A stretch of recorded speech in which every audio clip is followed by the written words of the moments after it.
Nyakubahwa Perezida wa Repubulika na Madame, mbashimiye uyu mwanya mu mpaye kugira ngo bagezeho ubuhamya bwanjye n'inzira yo kurokoka Jenoside yakorewe Abatutsi. Nitwa Mutangwa Freddy. Muri Jenoside nari mfite imyaka 18. Banyiciye ababyeyi, banyicira abashiki banjye bane, babiciye mu cyahoze ari komine Mabanza, ubu ni mu karere ka Rutsiro mu murenge wa Mushubati. Munyemerere ntangire ubuhamya bwanjye ku mateka y'ababyeyi banjye. Muri 1973 ubutegetsi bwari buriho bwisha Abatutsi, abanyeshuri ndetse n'abakozi b'Abatutsi barameneshejwe mu kazi kabo. Data nawe wakoraga muri Caritas hano i Kigali, nawe yarameneshejwe, gusa yagize amahirwe ahungira mu gihugu cy'u Burundi. Mama wari umufiance we yiyemeje kumusangayo. Mu nzira igoranye yanyuze muri Gisenyi, yambuka Igoma, amanuka Uvira, musanga i Burundi, amugeraho mu gihe cy'imyaka 2. Barashyingiwe babifashijwemo n'ababyeyi bari mu mpunzi. Ngivuka muri 1976. Gusa data na mama ntabwo bagize amahirwe yo kubana igihe kirekire, kuko mu gihe gito mvutse data yakoze accident iranamuhitana. Yasize mama twite umwana w'umukobwa ari we mushiki wanjye, tukaba kubw'amahirwe twararokokanye Jenoside yakorewe Abatutsi muri 1994. Ubuhunzi bwaramugoye, ndavuga mama yiyemeza kugaruka mu Rwanda akaruhira iwabo. Yagarutse yerekeza aho zari muri komine Bwakira, niho hari iwabo, bundi muri mu karere ka Karongi. Aguma iwabo, ariko naje kumenya ko uko icyo gihe nari nkiri muto, naje kumenya ko yakomeza gutotezwa n'inzego z'iperereza zimubaza iby'inyenzi yasize Burundi. Byarakomeje kugeza yongeye gushaka, ashaka mu karere ka Rutsiro, ubu ni muri Mushubati. Yashatse umugabo nawe wari umaze gupfusha umugore, nawe afite abana 3. Turabana, nakuriye aho Mushubati, mpiga n'amashuri abanza.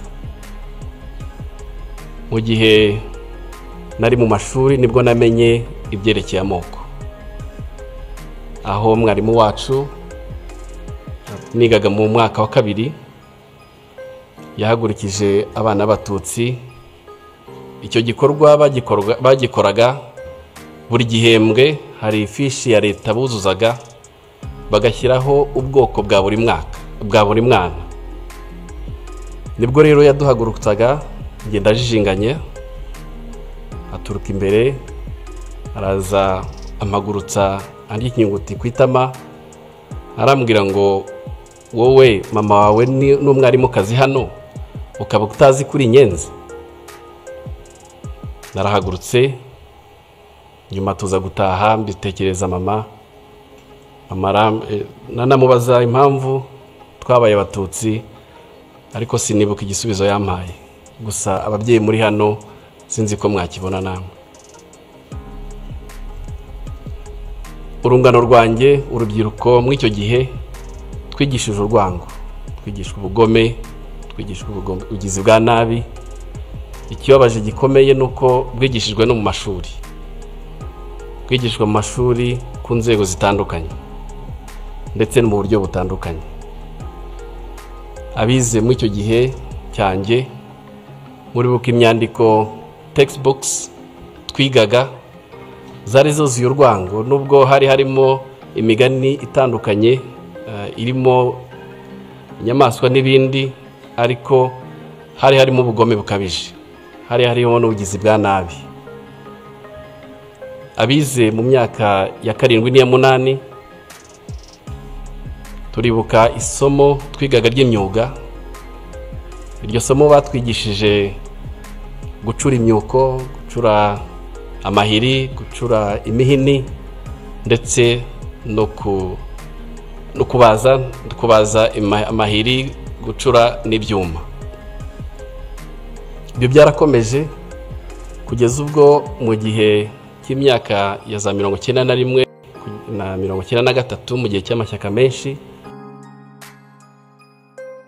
rukanka muri za meeting, aho gufokasinga ku masomo yabo bakirwa birukanka. Ari nabwo muri icyo gihe abajene benshi bashowe, mwana wanjye ugomba kujya kwihisha. Arambwira ati ubanze ujye kwihisha ku mukecuru witwa Kankindi twari duturanye. Ndagenda, nyuma y'igihe gitoya Kankindi anjyana ku nshuti yanjye yitwaga Pierre, twiganaga mu mwaka twiganye muri primaire. Narahagumye, nizo ntayiramwe zakomeje gutera mu gihe cy'iminsi 6. Buri mugoroba mama yazaga kundeba, akampumuriza, akambwira ko bakiriho. Ku itariki ya 13 z'ukwezi kwa 4 mama yaje kundeba nimugoroba, ariko aza yahindutse, nkabona mu maso handitse pe. Araza turicarana, anzanira amatunda yari yeze ku rugo rw'iwacu. Arambwira ati mwana wanjye reka twicarane dusangire. Ndatangira, ariko mukanya andeba mu maso, arambwira ati mwana wanjye nurokoka uzaba umugabo. Nta kindi yambwiye. Hashize akanya yarahagurutse aragenda, ati ngiye kureba abandi. Nukuri yarazi icyo avuga, kuko ibitero byari byariyongeye iwacu, kuko ku itariki ya 14 mu gitondo z'ukwezi kwa 4 uwari burumesire wa Mabanza witwaga Bagirishema Inyasi cyaje kumbabaza nuko urukiko rwa Arusha rwamugize umweru, ubu ngubu yibereye mu Bufaransa. Yaje iwacu aravuga ati, abwira intera hamwe zari ziraho n'izindi zakomeza gutera, arabwira ati mukureho umwanda. Ko mu gihe cya 5 nibwo intera hamwe zikoranije, izo zitwa imihembezo, zaturutse ahitwa Mukunini n'ahitwa Gafumba, ubwo naho mu karere k'iwacu, zose zikoranira iwacu. Abiwacu rero bari barimo bakwira imishwaro, buri muntu ashaka kwirwanaho ngo ajye gushaka aho yisha. Bakomeje rero barabahiga, baza kubakusanya, nanjye baramvumburaho narindi, duhurira mu gahinga. Hanyuma naje kugira amahirwe, sinzi umuntu mu baturage yatereye ijwi hejuru aravuga ngo Dorothea yari mama, yashatse hano ashaka abana 2 kandi bari baturutse i Burundi. Abo bana bashobora kuba ari abarundi. Ubwo abari bariho baduhiga batushaka kudukusanya ngo batwice, bahita bafata abavyeyi, bafata n'abana. Ubwo baba birukankanye. Naje kumva ko kubera ubwoba abavyeyi banjye bagerageje kugura amasasu, babatanga 5,000. Barayafata, baravuga ngo amasasu arahenda. Babicishije amahiri, babicisha n'imihoro, babajugunya mu miringoti yari aho hafi. Bashiki banjye bo babataye mu cyobo kinini cy'umugabo wari umupasiteri witwa Gasenge, nawe bamwishe muri jenoside. Babatarimo ari bazima, ariko babanje kubakomeretsa. Hanyuma noneho bakabarundaho babajugunyaho amabuye kugeza igihe bapfuye. Nge rero na mushiki wanjye muri iryo joro twafashe icyemezo cyo guhunga aho ngaho twerekeza ahitwa ku rutare rwa Ndaba. Wenda abajya muri bira bice murahazi. Aho twerekeje hari mama wacu wakurikiraga mama, akaba yarashatse umugabo utarahigwaga. Twarahageze, atubonye aratwakira, arabwira ati mwinjire mu nzu, ariko dusanga nawe afite umutwaro ukomeye wo kurinda umugore we, ariko yaratugumanye. Ibitero byakomeje kumutera, avuga ngo noneho ari inyenzi zajiwe. Ndibuka nk'ibitero bibiri byarazaga, akabiha amafaranga bagasubirayo. Aho bigeze harananirwa, aratubwira ati mugerageze mwigendere. Ariko yaduhaye indangamuntu ye. Kera mu ndangamuntu bandikagamo abana, yari afitemo abana babiri, uwitwaga Ruberi n'uwitwaga Ukwibishaka. Aratubwira ngo bana banjye mugende kuri bariyeri, nibabaza muzabwire ko iyo ndangamuntu ari ya so, harimo ubwoko bw'abahutu. Noneho ubwo icyo gihe nibwo nahinduye izina, nitwa Ruberi na mushiki wanjye yitwa Ukwibishaka. Hari aho byadukundiraga kuri bariyeri bakatwemera tugatambuka, ariko rero n'ahandi byatugoraga bavuga ko ari amayeri y'inkotanyi. Twarakomeje, inzira yatubereye ndende kuva Bimushubati, inzira twayirangirije ikaduha ahahoze ari muri Gikongoro. Twarabahaye tubana mu mpunzi, tubana n'impunzi zari ziturutse i Kigali, tubana n'impunzi zari ziturutse i Gitarama, ndetse n'abanyeshuri bigaga ku ishuri rya Yave byari hariya ikaduha. Abo banyeshuri abenshi bakoze jenoside yahabereye, kuko twebwe twasanze barayirangije nko mu Kiliziya n'ahandi, kuko abanyeshuri baturutse Ibyumba bari bafite ubugome budasanzwe, ariko twarabanye. Twagumye aho ngaho kuko hari no muri zone turquoise. Muri zone turquoise rero aho inkotanyi zahagaritse jenoside hirya no hino mu duce, muri zone turquoise bakomeze barica. Induru zakomeza kuvuga, bavumburaga abantu buri munsi, abari babahishe batangira no kwica abahutu bari bahishe abatutsi. Icyo gihe byarakomeje kugeza aho nageze nko muri bigeze nko mu kwa karindwi hagati. Ntabwo twari tuzi ko inkotanyi zahagaritse jenoside, twari twihebye. Hanyuma nahavuye hari umwana w'iwacu w'Imushubati wigaga aho ngaho, ngo yaraje gutwara ibintu bye, turakubitanye, ahamagara izina ryanjye nyaryo rya Freddy. Mbona impunzi zose zitangiye kundeba, ariko kubera ko bari bazi ko nitwa Ruberi, mbona bitangiye kunkomerana. Nibwo ku mugoroba nafashe icyemezo, kuko twari tuzi ko inyuma wambutse uruzi rwa Mbirurume hari inkotanyi. Nafashe umwanya muri iryo joro, ndagenda, bwagiye gucya nambutse uruzi. Nambuka uruzi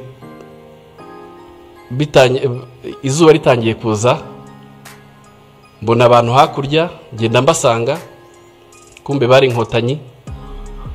Bagezeho mpumagira, nasanze ari abana b'abasore babiri, abahungu b'abasore. Barambwira ngo urava ukajya he? Ndabwira ni mvuye mu mpunzi. Batekerereza uko byagenze nuko nahageze. Ijambo rya mbere rimpumuriza naryumvise uwo munsi. Barambwiye ngo ubu ntugipfuye. Ati sugiye he?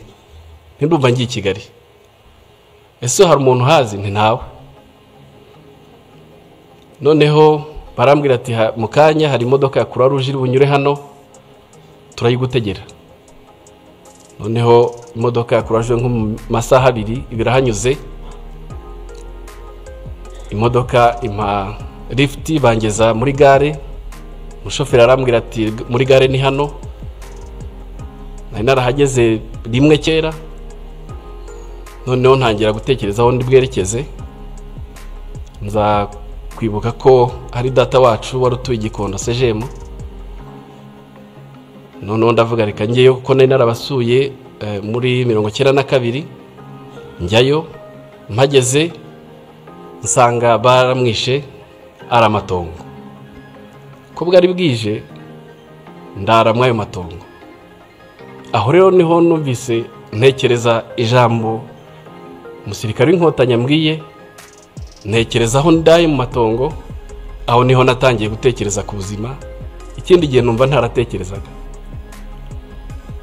Ntekereza numva mfite agahinda kenshi, ngatekereza abiwacu, ariko none cyamvunaga kurushaho ni mushiki wanjye nari nsize mu mpunzi.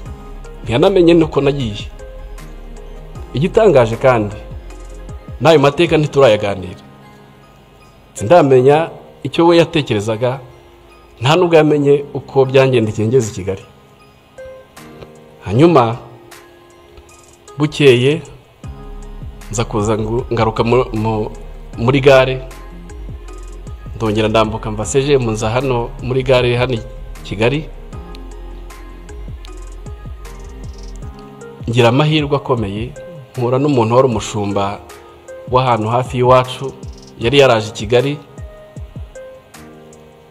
Arambwira, arampobera, turahoberana, ntiwararokotse, ati nararokotse. Arambwira ati hari abahungu b'imushubati, ngwino nkwereka ahantu nabo barokotse, ngwino nkwereka aho bari. Ndagenda ndarayo, turahoberana, turishima.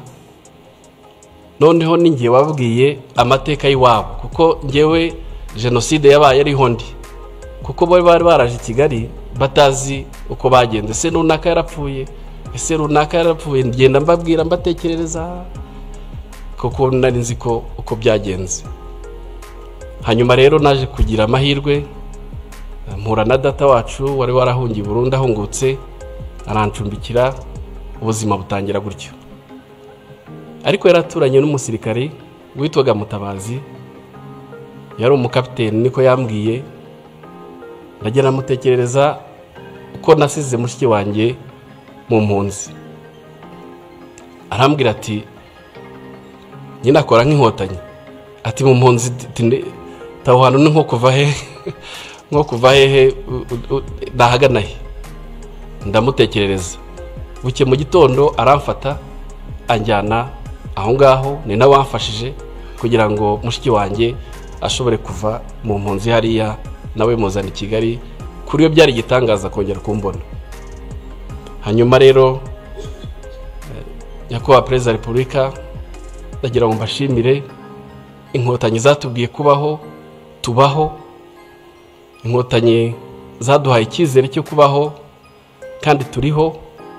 Muri icyo gihe mushiki wanjye akimara kuboneka nibwo natekereje gusubira mu ishuri, kuko nacyo shimira leta y'ubumwe yagiyeyo icyo gihe, yuko yagerageje gushyira ibintu mu buryo. Amashuri aratangira, nongera kumva yuko ishuri ry'iwacu aho narigaga Kirinda hongeye gutangira, nsubirayo. Nagezeyo nsanga hari abana b'imfubyi benshi bihebye batazi, mbese hari agahinda gakomeye, ariko hari n'ubukene bwinshi. Leta rero yatubereye umubyeyi. Leta yatubereye umubyeyi, iradushyigikira, ijya mu cyuho cy'ababyeyi bacu, ishyiraho farije, baduha icyangombwa cyose twari dukeneye kugira ngo dushobore gukomeza amashuri yacu. Ndagira ngo mbashimire umusingi leta yacu yaduhaye wo kubaho. Ni igihango gikomeye tudashobora gutatira, ni igihango gikomeye tugomba kwigisha kandi twigishana n'abana bacu. No kuri icyo gihe mu bwihebe nk'ubwo ngubwo nta nubwo twambaraga ngo tuberwe, ariko turambara tukaberwa. Ikindi twabaye abagabo. Rya jambo rya mama nzi neza yuko ababyeyi benshi baribwiye abarokotse benshi, twabaye abagabo. Wahumvugira aha, mfite ndi umugabo, narashatse, mfite abana 5. Nyakubahwa munyemerere agace gasigaye gatoya kavuga mu Cyongereza. Your Excellency, I would like to continue my testimony in English. I want to share my testimony, but also my experience of working here at Kigali Genocide Memorial. And I want to share with you what this memorial means for me. This memorial has been more than a workplace. It's my home. It's a home for me. Working here has transformed me deeply. Trying to learn and understand my history, the history of my country, explain the root cause of genocide against Tutsi, trying to share the transformation journey of my country from the ashes of genocide to a peaceful nation. It has been a very positive journey for me. But this memorial has a huge meaning for the international visitors that I receive all day, every day. This memorial provides an historical clarity. They come here to learn and they bear witnesses. They go back transformed. They're transformed by what they see and what they hear. They take these stories, our stories, the stories of genocide, the stories of reconstruction, across the borders and through generations. I want to extend my profound gratitude to the government of Rwanda for establishing the memorials around the country. It is such an act of humanity. While the perpetrators, they left their victims unburied, no respect, no dignity. They attempted to erase their humanity by establishing the memorials such as Kigali Genocide Memorial. It's a profound and a powerful statement that they failed. The memorials here, the memorial here at Kigali Genocide Memorial, it's a place of healing for my fellow survivors, by myself as well. To conclude, through our pain, we find a purpose of life. Through commemorations and remembrance, a date like this, Your Excellency, you'll never miss for the last 31 years. Through your message, comforting message, and a powerful and profound message, Your Excellency, we find our strengths. This is what means memorization for humanity. Acknowledging the past, the dark past of our history, but also affirming our commitment to light. Murakoze cyane kunyumva. Murakoze mwese kuntega amatwi. Dukomeze twibuke kandi twiyubaka. Murakoze.